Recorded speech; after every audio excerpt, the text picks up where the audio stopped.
صدقہ جاریہ سمجھ کر اس پیغام کو آگے ضرور بھیجیں تاکہ ہماری وجہ سے کسی کی جان بچ جائے یا کسی کا زخم بچ جائے۔ دوستو، گرمی کا موسم آ چکا ہے اور اب پنکھے، کولر، اے سی، ان چیزوں کا موسم بھی شروع ہو چکا ہے کہ آپ اس تصویر کو دیکھ رہے ہوں گے۔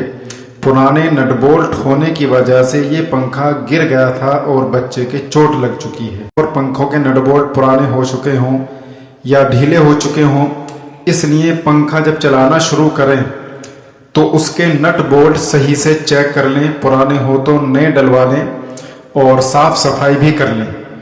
اور کولر کے اندر کبھی کبھی گاد جم جاتی ہے، کائی جم جاتی ہے اور کچھ کیڑے پڑ جاتے ہیں،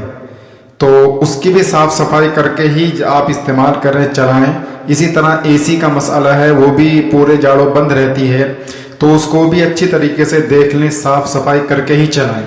کہیں ایسا نہ ہو کوئی کیڑا، کوئی مکوڑا یا کوئی ایسی چیز ہو جو آپ پنکھا چلائیں یا کولر چلائیں یا کوئی ایسی چیز گرمی کی، اور پھر ہم کو اس کی پریشانی بھگتنی پڑے۔ اسی لیے پنکھے کے نٹ بولٹ چیک کر لیں، صاف صفائی کر کے ہی پنکھا چلائیں۔ ہم لوگ اکثر کیا کرتے ہیں، رات میں جب گرمی سی لگتی ہے تو ہم بول دیتے ہیں پنکھا چلا دو بھائی، تو کیا ہوتا ہے پنکھا چلا لیتے ہیں اور وہ 4-5 مہینے سے بند ہوا ہوتا ہے۔ اس کے بعد اس میں کیا کیا ہوتا ہے، رکھی ہر چیز خراب ہو جاتی ہے، جنگ لگ جاتا ہے۔ تو پنکھے کو احتیاط سے چلائیں، پہلے چیک کر لیں، اس کے بعد ہی پورے گھر کے یا مسجد میں ہو تو مسجد کے بھی، اور جہاں بھی ہم لوگ رہ رہے ہیں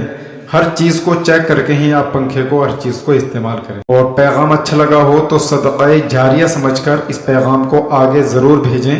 تاکہ ہماری وجہ سے کسی کی جان بچ جائے یا کسی کا زخم بچ جائے۔